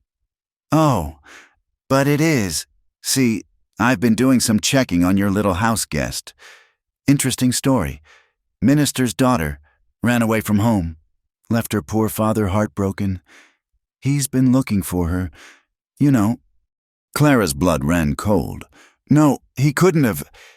"Even sent me a letter," Dalton continued, pulling a paper from his coat. "Says he'd be grateful to anyone who helped return his wayward daughter. Says she's troubled in the mind, prone to fantasies and loose behavior. Needs firm guidance." "You're lying," Daniel said flatly. "Am I?" Dalton unfolded the paper with theatrical slowness. "Dear sir, I thank you for your correspondence regarding my daughter, Clara. She has indeed been a source of great concern and shame to our family." Clara couldn't breathe. The words, even filtered through Dalton's mocking voice, sounded exactly like her father. The disappointment, the condescension, the assumption that she was a problem to be solved rather than a person with her own will. She moved without thinking, pushing through the door despite Daniel's warning. "That's enough." Dalton's smile widened. "Ah, the lady herself. Your father sends his regards. Miss Monroe says he's already arranged with Mr. Crane to honor the original engagement, despite your adventures." "I'm not going back." "No. Well, that's a shame. Because if you don't, I'll have to share this letter with the good people of Silver Creek. Let them know exactly what kind of woman they've been harboring. Mental instability. It says here, delusions, a danger to herself and others. None of that is true." "Truth," Dalton laughed. "Truth is what people believe, sweetheart. And who are they going to believe, a minister worried about his daughter? or a runaway who's been living in sin. Daniel stepped forward, the rifle shifting in his grip. "Get off my land, Dalton!" "Not until we come to an understanding. See, I am a reasonable man. I could forget all about this letter. Convince the good reverend his daughter is better off staying disappeared. All it would take is a bill of sale for this ranch." "Go to hell." Dalton's face hardened. "Have it your way. But when your woman's reputation is completely destroyed, when no decent person in 3 states will have anything to do with her, remember you could have prevented it." He turned to go, then paused, looking back at Clara with mock sympathy. "Oh, and Miss Monroe, mister. Crane asked me to tell you he's willing to forgive your transgressions. Says a firm hand is all you need to correct your wayward nature. He'll be waiting when you come to your senses." The riders left in a cloud of dust, but their poison lingered. Clara stood frozen on the porch, her father's words echoing in her head, troubled in the mind. Prone to fantasies. A danger.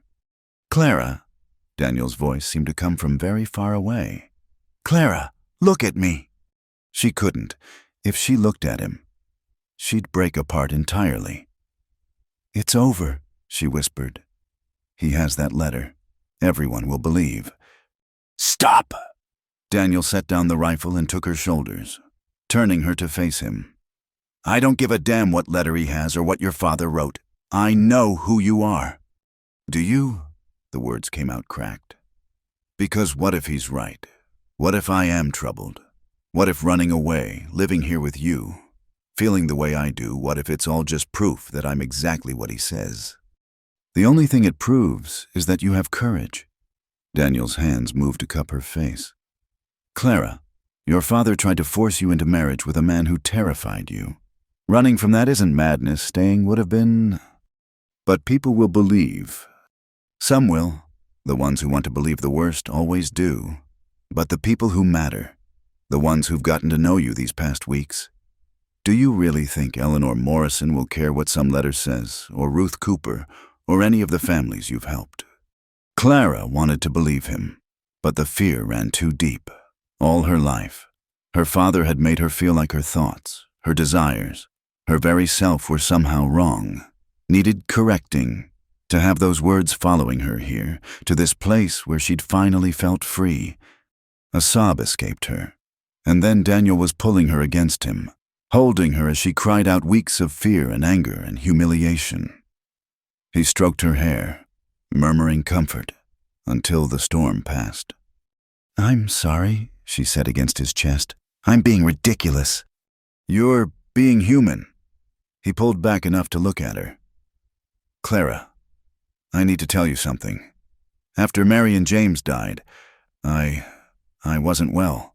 For months. Sam had to force me to eat, to work, to keep living. Some would have called that madness too. That was grief. It's not the same. Isn't it you're grieving too? The life you should have had. The family who should have loved you for who you are instead of trying to force you into their mold.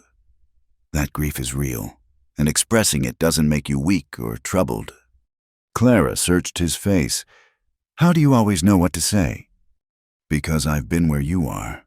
Different circumstances, but the same feeling of being broken, wrong, beyond fixing." His thumb brushed away a tear from her cheek. "You helped me remember that broken doesn't mean worthless. Let me return the favor." This time, she was the one who initiated the kiss, rising on her toes to press her lips to his. It was different from their previous kisses, desperate, needful, a claiming of life in the face of those who would deny it to them. When they broke apart, both breathing hard, Daniel rested his forehead against hers. "Marry me." Clara's eyes flew wide. "What?" "Marry me," he repeated. "Not because of Dalton or your father or the town gossips. Because I love you. Because these weeks with you have been the best of my life. Because I can't imagine this house without you in it." "Daniel." Her voice broke. "You don't have to." "I'm not doing this out of pity or obligation." His hands tightened on her waist. "I'm doing it because when I think about the future, you're in every picture, working beside me, building this ranch. Maybe giving me children to fill these empty rooms. Tell me you don't see it too. She did see it.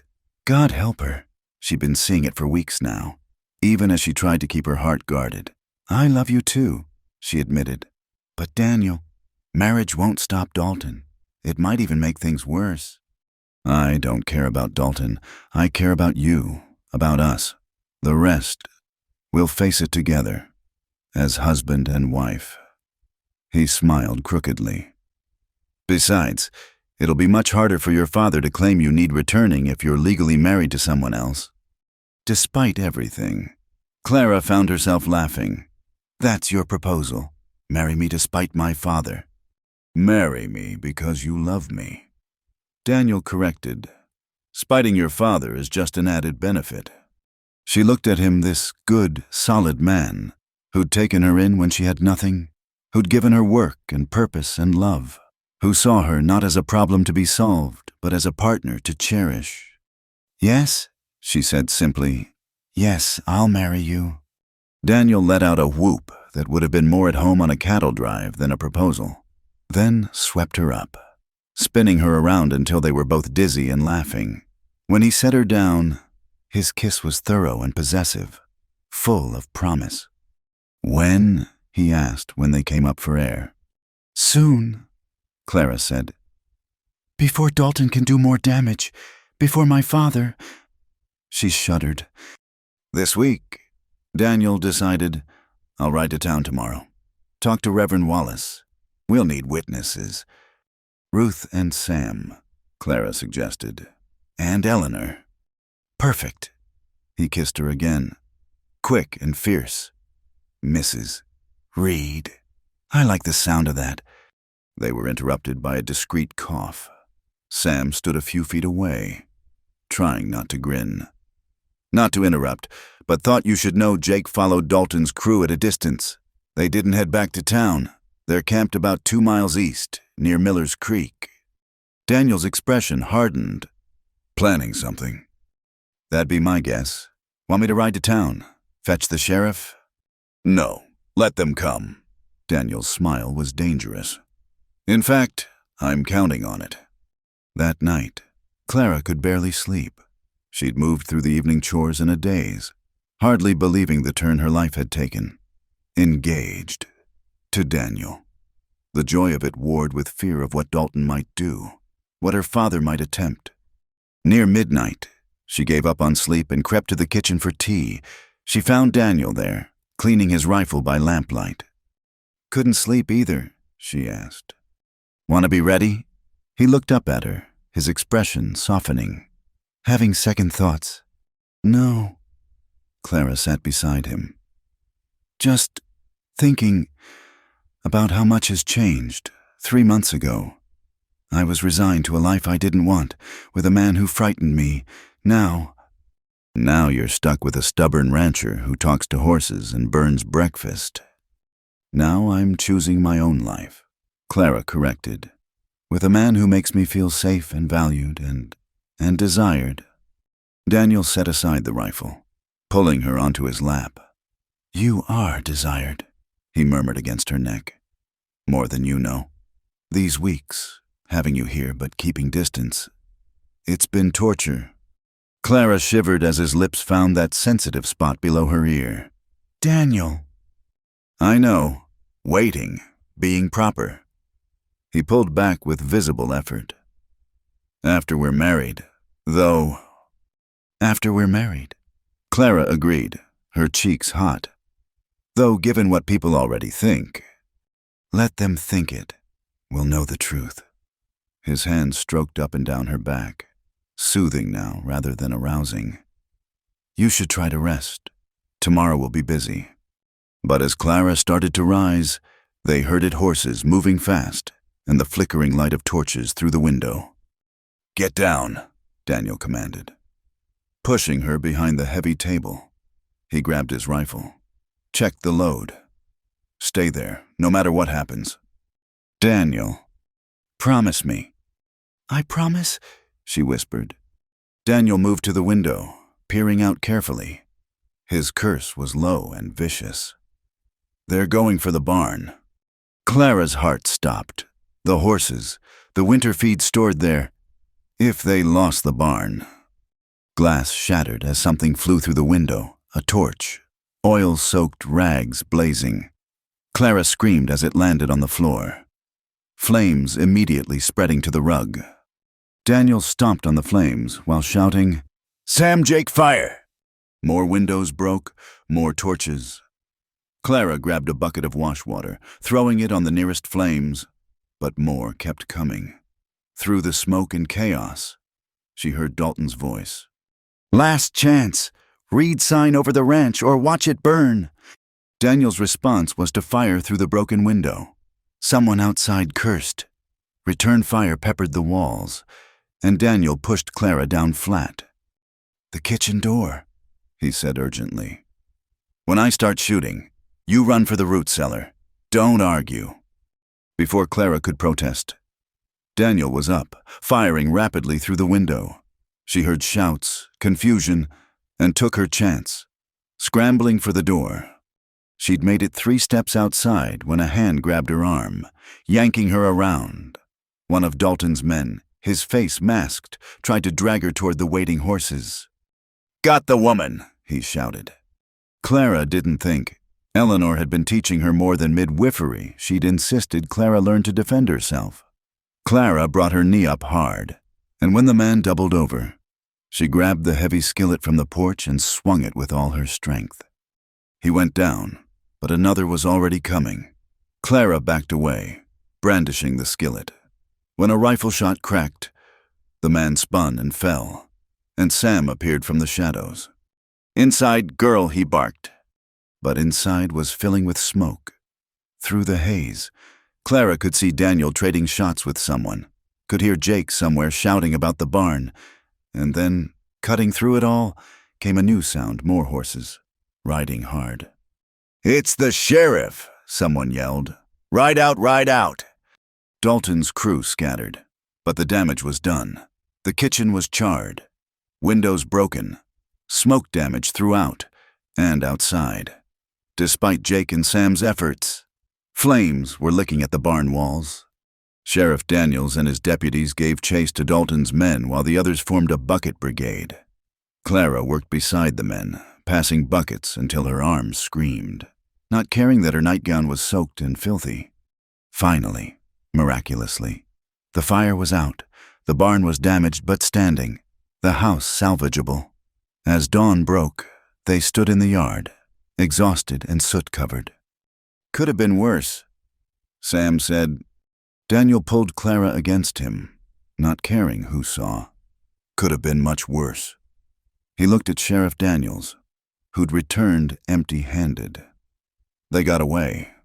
For now. But I've got witnesses. Daniel, this was arson, attempted murder. Judge Carter won't ignore this. Dalton will say he was nowhere near here. Maybe, but some of his boys are going to be easier to crack. The sheriff looked grim. This ends now. I should have stood up to my cousin years ago. As the sheriff and his men left, Daniel turned to Clara, cupping her soot-smudged face. "You're all right when I saw that man grab you." "I'm fine. Eleanor's been teaching me more than herbs." She managed a shaky smile. "Though I might have ruined your best skillet." "I'll buy you a dozen skillets." He pulled her close. "Marry me today. Right now. I don't want to wait another day to call you my wife." Clara thought of the damaged house, her smoke-stained nightgown, the chaos of the night. Then she thought of this man who'd fought for her, who'd risked everything for her, who loved her exactly as she was. "Yes," she said, "today, though I should at least wash my face first." Daniel laughed, the sound bright against the dawn. "You're beautiful exactly as you are, soot and all." "Flatterer," she accused, but she was smiling. "Truth-teller," he corrected. Then, more seriously, "This isn't over. Dalton won't give up easily." "I know." Clara straightened her shoulders. "But we'll face him together, as husband and wife." As husband and wife, Daniel agreed. and sealed the promise with a kiss that tasted of smoke and hope and the unbreakable bonds forged in fire. The wedding was nothing like Clara had imagined as a young girl. No white dress or church bells, no gathering of family and friends. Instead, she stood in Reverend Wallace's parlor wearing her best remaining dress, a simple blue calico, with Daniel beside her in his work clothes, still smelling faintly of smoke from the night's battle. Ruth Cooper and Eleanor Morrison served as witnesses, while Sam stood as Daniel's best man, his weathered face creased in an unusually broad smile. "Do you, Daniel James Reed, take Clara Marie Monroe to be your lawfully wedded wife?" Reverend Wallace's voice trembled slightly. The events of the previous night had shaken the entire town, and performing this hurried ceremony clearly made him nervous. "I do," Daniel said, his voice strong and certain, his eyes never leaving Clara's face. "And do you, Clara Marie Monroe, take Daniel James Reed to be your lawfully wedded husband?" "I do," Clara whispered, then repeated more firmly. "I do." The rest of the ceremony passed in a blur, Daniel slipping a simple gold band on her finger, his mother's ring. He'd told her, retrieved from the house's strongbox that morning, the pronouncement that they were husband and wife, and then Daniel's kiss, tender and full of promise despite their audience. "Congratulations, Mrs.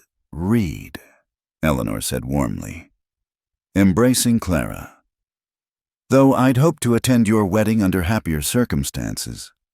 Any circumstances that see these two finally married are happy ones," Ruth declared. "Now, let's get you home before—" The parlor door burst open. Mrs. Henderson stood there, face flushed with outrage, flanked by several of her cronies. "Reverend Wallace," she gasped. "Tell me it isn't true. Tell me you haven't sanctified this abomination." The Reverend drew himself up with surprising dignity. "I have performed a lawful marriage between two consenting adults. Mrs. Henderson. Nothing more, nothing less. Lawful." She turned her glare on Clara. "When the whole town knows what she is, when we all saw what happened last night, divine judgment on their sin." "What happened last night was attempted murder," Sheriff Daniels said from the doorway. He'd arrived just after the ceremony, hat in hand. "Arson and assault. I've already arrested 2 of Dalton's men, and they're being quite forthcoming about who gave the orders." "Mrs. Henderson sputtered. But surely the fire was caused by their own wickedness." "The fire was caused by torches thrown through windows," Daniel cut in, his voice like ice, "while my wife and I were defending our home. Or are you suggesting we set fire to our own property?" "Your wife—" Mrs. Henderson spat the words like they tasted bitter. "You can dress up sin in marriage clothes, but it doesn't change what she is. A runaway. A woman of loose morals who bewitched a grieving widower." "Enough." Clara stepped forward, newfound strength flowing through her. "I am a woman who chose her own path rather than submit to a marriage that would have destroyed me. I am someone who works honestly for her keep, who helps heal the sick, who found love in an unexpected place. If that makes me wicked in your eyes, then I'll wear that label proudly." "Well said," Eleanor murmured. Mrs. Henderson's face purpled. "You'll regret this, all of you. When Royce Dalton is going to prison." Sheriff Daniels interrupted. "His men have confessed. There's enough evidence to see him hang for what he's done. To the Reeds and to others." The woman's mouth opened and closed like a landed fish. Finally, she gathered her skirts and swept out, her followers trailing behind, but Clara noticed not all of them looked convinced anymore. The tide, perhaps, was beginning to turn. Outside, a small crowd had gathered. Word of the marriage and the previous night's events had spread quickly. Clara tensed, expecting hostility, but instead she heard scattered applause. "About time," someone called out, and Clara recognized Tom Morrison grinning from the crowd. "God bless you both." That was Mrs. Patterson, the expectant mother Clara had been helping, Not everyone looked pleased, but more faces showed approval than condemnation. It seemed the attack on the ranch had shifted public opinion. Whatever people thought of Clara's propriety, nobody could support burning out a family's home. Daniel helped Clara into the wagon, then surprised her by lifting her onto his lap instead of setting her beside him. "My wife sits with me," he said simply, wrapping one arm around her waist while handling the reins with the other. The ride home was quiet, both of them processing the magnitude of what had just happened. Married, through fire and opposition, they'd claimed their choice to be together. As they approached the ranch, Clara's heart sank at the visible damage. Scorch marks on the walls, boarded windows, the barn's east wall blackened, but the building stood, and that was what mattered. "We'll rebuild," Daniel said, reading her thoughts. "Better than before." Jake met them at the house, grinning broadly. "Congratulations, Mr. and Mrs. Reed Sam's got something special cooking, and—" He stopped, looking past them. "Riders coming. Lots of them." Daniel tensed, setting Clara down quickly. "Get inside." Daniel. But as the riders came into view, Clara gasped. These weren't Dalton's men. Instead, she saw Tom Morrison, Jim Patterson, the Coopers, and what looked like half the farming families from the valley. Many carried tools, hammers, saws, buckets of nails. "Figured you could use some help?" Tom called out as they reined up. "Can't have Silver Creek's newest midwife living in a burned-out house." "The women are coming with food," Jim Patterson added. "My Martha said to tell you, Mrs. Reed, that she's looking forward to having you attend the birth." Clara's eyes filled with tears. Thank you, all of you." And so their wedding day became a barn raising of sorts. Men worked on repairs while women organized food and supplies. Children ran between the workers, carrying water and nails. It was the kind of community gathering Clara had dreamed of being part of, happening on the very day she'd officially joined it. Eleanor pulled Clara aside at one point. "I have something for you." She pressed a small leather journal into Clara's hands. "My grandmother's remedy book. I've added my own notes over the years. It's yours now." "Eleanor, I can't—" "Oh, you can and will. You're Silver Creek's healer now. You need this more than I do." She smiled. "Besides, I expect you to add your own knowledge to it and pass it on someday." As the sun began to sink, the worst of the damage had been repaired. New windows gleamed, the barn wall was patched, and the house smelled of fresh lumber instead of smoke. The women had prepared a feast from their brought dishes, and impromptu wedding celebration took shape in the yard. "Never thought I'd see the day," Sam said, approaching with a cup of cider for Clara. "Daniel laughing again, the house full of people. You've worked a miracle, girl." "No miracle," Clara said, "just love." "Sometimes that's the biggest miracle of all." He raised his cup. "To the Reeds. May you have many happy years ahead." As the evening wore on, people began to drift away. Daniel and Clara stood on the porch, waving goodbye to their neighbors, accepting final congratulations and promises of future visits. Finally, they were alone except for Sam and Jake, who tactfully retreated to the bunkhouse. "Well, Mrs. Reed," Daniel said, turning to her with a smile that made her heart race. "Welcome home." "I've been home since the night you carried me across this threshold," Clara said softly. "Today just made it official." Daniel swept her up into his arms, making her squeak with surprise. "Then let's make it official properly." He carried her inside, kicking the door shut behind them. The house was quiet, lamplight casting warm shadows. Daniel set Clara down gently, his hands lingering at her waist. "Are you happy?" he asked. "Despite everything, the rushed wedding, the damage to the house, the opposition we still face."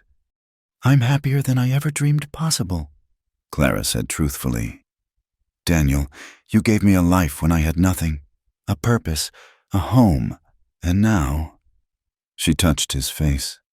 Now you've given me your name and your heart. How could I be anything but happy?" He caught her hand, pressing kisses to her palm. "You gave me just as much. This place was just walls and work before you came. You made it live again. Made me live again." They stood there for a moment, just holding each other, marveling at the journey that had brought them to this point. Then Daniel kissed her, and there was nothing gentle about it this time. This was possession and promise, husband claiming wife, wife claiming husband. When they broke apart, both were breathing hard. "Clara," Daniel said roughly, that is, we should."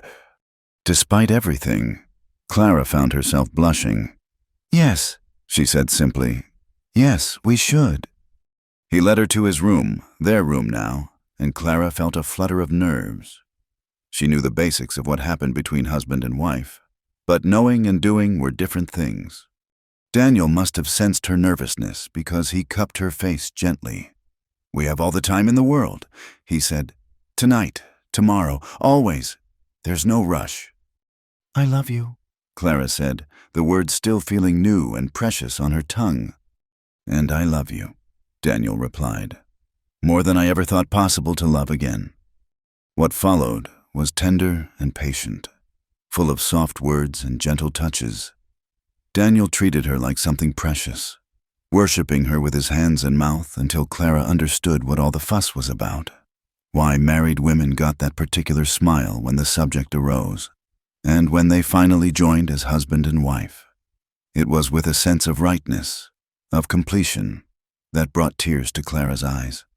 After they lay entwined, Clara's head on Daniel's chest, listening to his heartbeat.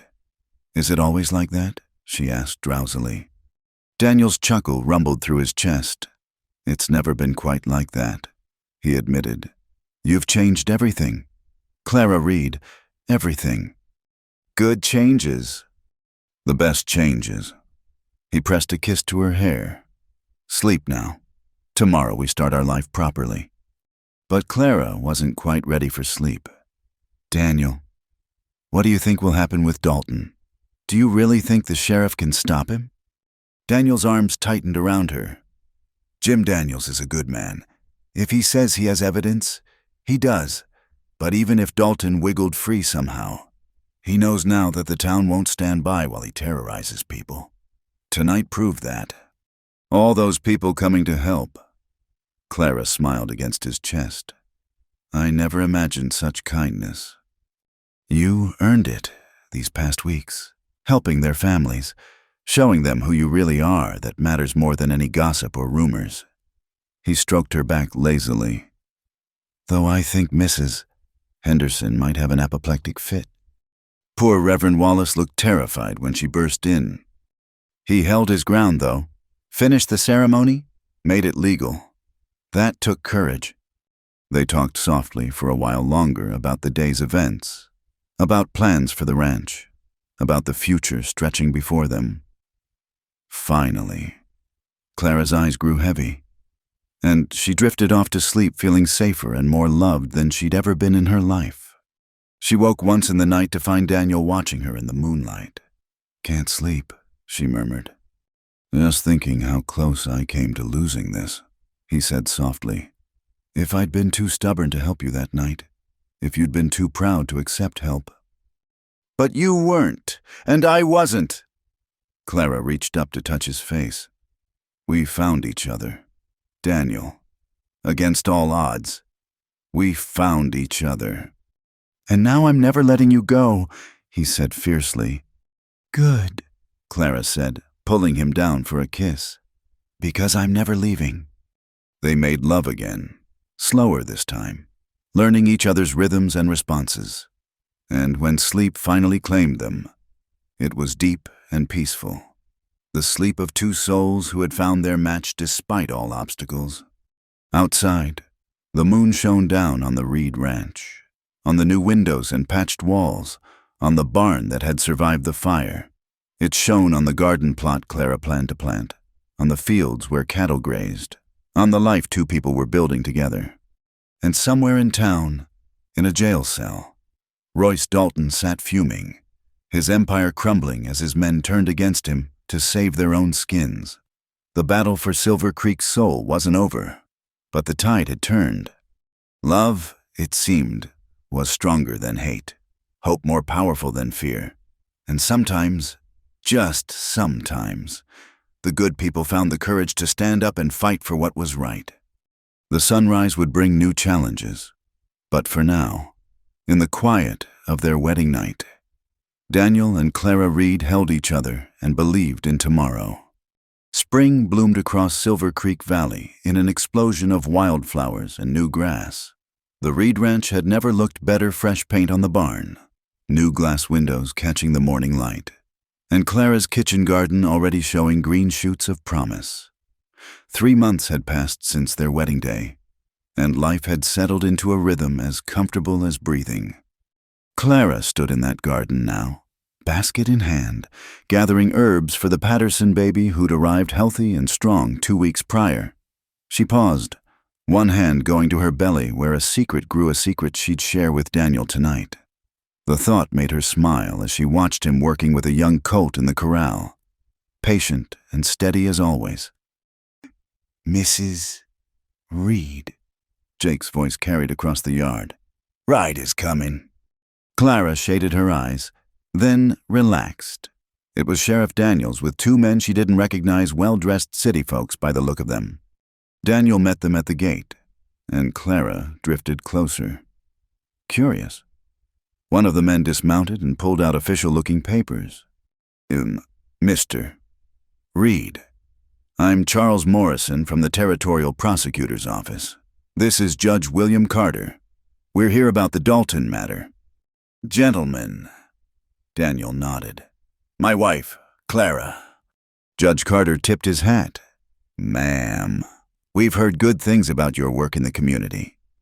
"Thank you, Your Honor," Clara said, wiping her hands on her apron. "Can I offer you gentlemen some refreshment?" "That's kind, but we can't stay long." Morrison said, "We wanted to inform you personally, Royce Dalton was convicted yesterday. Arson, attempted murder, extortion, and conspiracy. He'll be serving 20 years hard labor." Clara's knees went weak with relief. Daniel's arm came around her waist, steady as always. "His remaining gang members?" Daniel asked. "Scattered to the wind. A few are serving shorter sentences, but most lit out for other territories." Sheriff Daniels smiled grimly. "Silver Creek is finally free of that poison." "There's more." Judge Carter added, "Several of Dalton's victims have come forward now that he's gone. The court has ordered his assets liquidated to pay restitution. Mr. Reed, Mrs. Reed, you're entitled to significant compensation for the damage to your property and the attempts on your lives." "We don't need his money," Daniel said. "Perhaps not," the judge agreed. "But consider this, that money could do good in this community. Build a school, improve the church, maybe even establish a proper medical clinic for your wife's work." Clara and Daniel exchanged glances. Put that way, it seemed wrong to refuse. "We'll think about it." Clara said, "Thank you for coming all this way to tell us." After the men left, Clara and Daniel stood together in the yard, processing the news. It was over. Really, truly over. "We're safe," Clara said wonderingly. "We are." Daniel turned her to face him. "No more looking over our shoulders. No more worrying about what Dalton might do. We can just live." That evening, as they sat down to dinner, Clara took a deep breath. "Daniel, I have something to tell you." He looked up from his plate, concern flickering across his face. "What is it?" She couldn't help but smile. "We're going to have a baby." Daniel's fork clattered to the table. "A baby?" His voice was hoarse. "You're sure?" "Eleanor confirmed it yesterday. I'm about 2 months along." Daniel was around the table in an instant, pulling her up into his arms, spinning her around before setting her down gently as if she might break. "A baby," he repeated, wonder in his voice. Our baby. Are you happy? Clara asked, though she could see the answer shining in his eyes. Happy? Daniel cupped her face in his hands. Clara, you've given me everything. A home, a purpose, love I never thought I'd find again. And now, a child. His voice broke. I didn't think I could be this happy again. They held each other in their kitchen, crying and laughing at the same time, hearts too full for words. Outside, Sam and Jake were coming in from the range, and Clara insisted they share the news. Well, Sam's weathered face split in a rare grin. About time this place had young'uns running around again. Congratulations. Jake pumped Daniel's hand enthusiastically. This calls for a celebration. I'll ride to town first thing. Spread the word. Maybe hold off on that. Clara laughed. Let us get used to the idea first. But by the next Sunday, word had indeed spread. At church, women who'd once whispered behind their hands now approached with warm congratulations and advice. Mrs. Henderson maintained her frosty disapproval, but she was increasingly isolated in it. Babies are a blessing, Ruth Cooper said firmly, loud enough for the holdouts to hear. And this one will be especially loved, coming to two people who fought so hard for their happiness. The months passed in a blur of preparation and growth, both Clara's expanding belly and the ranch's prosperity. With the compensation from Dalton's assets, they were able to expand the herd, hire more hands, and yes, help fund a small clinic in town where Clara could see patients properly. Her reputation as a healer and midwife had grown beyond Silver Creek. People came from neighboring towns seeking her remedies and care. The girl who'd arrived barefoot and desperate had become a pillar of the community, respected and valued. One evening in late summer, as Clara worked in her garden, moving carefully now with her belly round and full, she heard a buggy approaching. Her blood chilled when she recognized the man climbing down.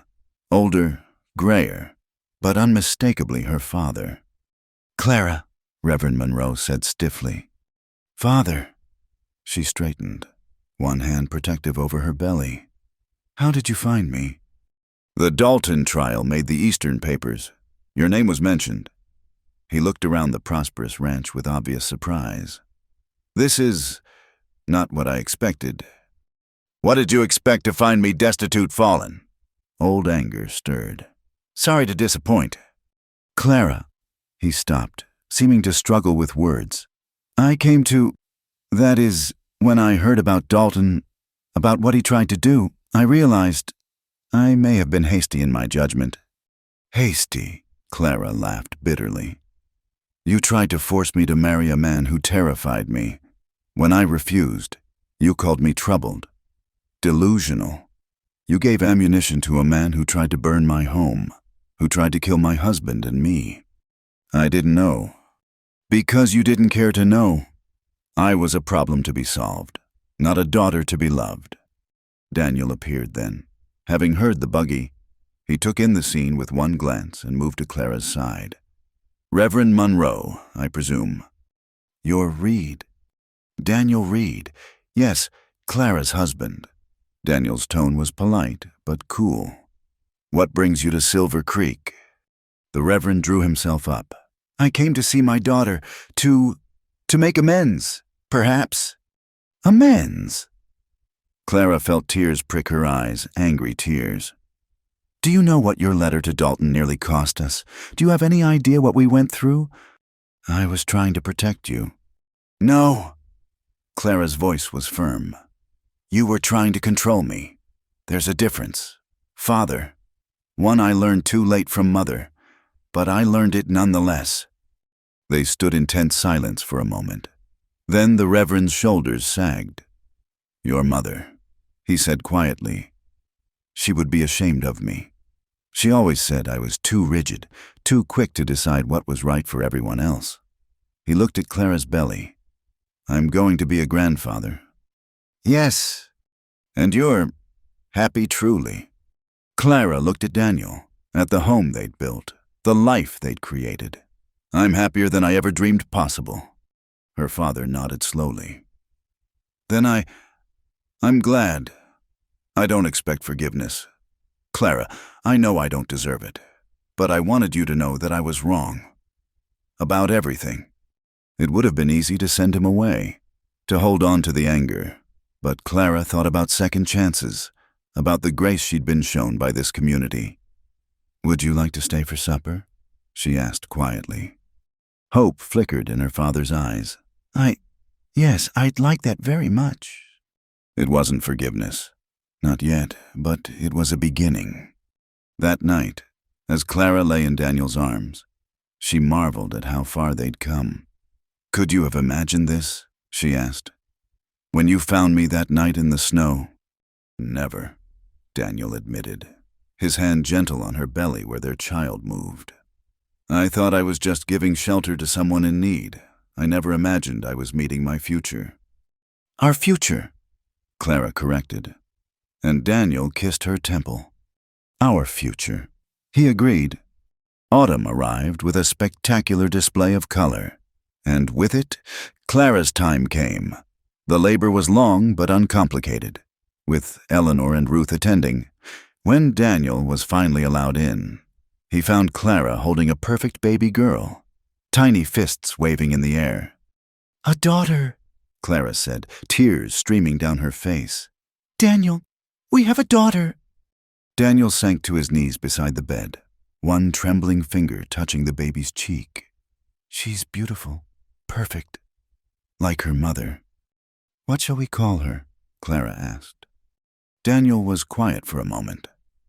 Hope, he said finally. Hope, Mary Reed, because that's what you brought back to my life. Hope. The baby Hope opened her eyes then, seeming to look right at her father, and Daniel was lost. Word of Hope's birth spread quickly, and soon the house was full of well-wishers. Even Mrs. Henderson appeared, looking somewhat chastened, with a beautifully knitted baby blanket. I may have misjudged, she said stiffly. You've proven yourself a good wife and mother. Mrs. Reed, I apologize for my earlier behavior. It was grudging, but it was an apology. Clara accepted it graciously, understanding that pride made such admissions difficult. As winter approached again, Clara stood at the same window where she'd once watched Daniel repair fire damage.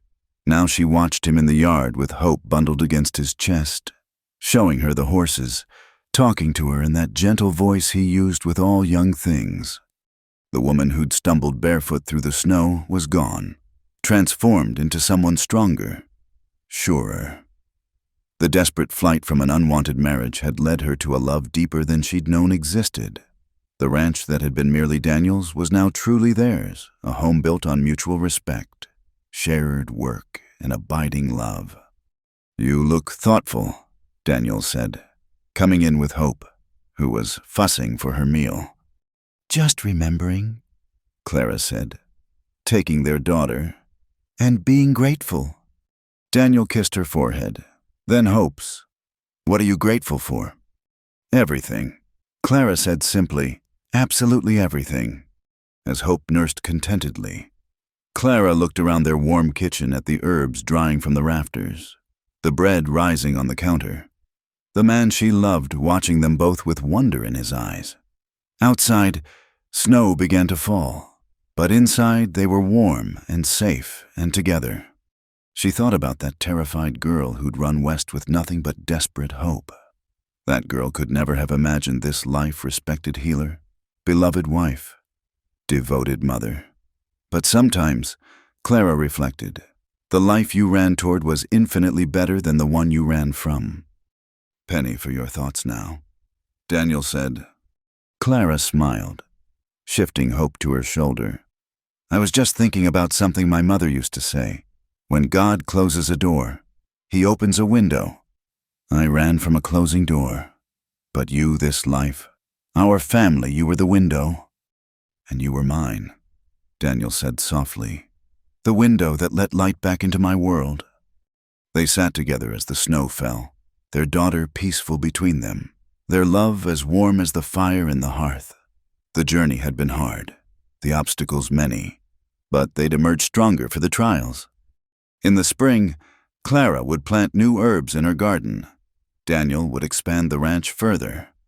Hope would take her first steps in the same yard where her parents had fought for their right to be together. And Silver Creek would continue to grow and change, shaped by those brave enough to stand for love over fear, acceptance over judgment. But for now, in the gentle twilight of a winter evening, the Reed family was complete, their happiness hard-won and all the more precious for it. Love had conquered not easily, not without cost, but absolutely. And in that victory lay the promise of all the tomorrows yet to come. Thank you so much for listening to this story. I'd love to know where you're enjoying this tale, whether you're listening while driving, relaxing at home, or perhaps during your work break. Please share your thoughts in the comments below. If you enjoyed this Wild West love story, please subscribe to Wild West Night for more tales of romance and adventure from the American frontier. Don't forget to like this video and hit the hype button to help more listeners discover these heartwarming stories. Your support means everything.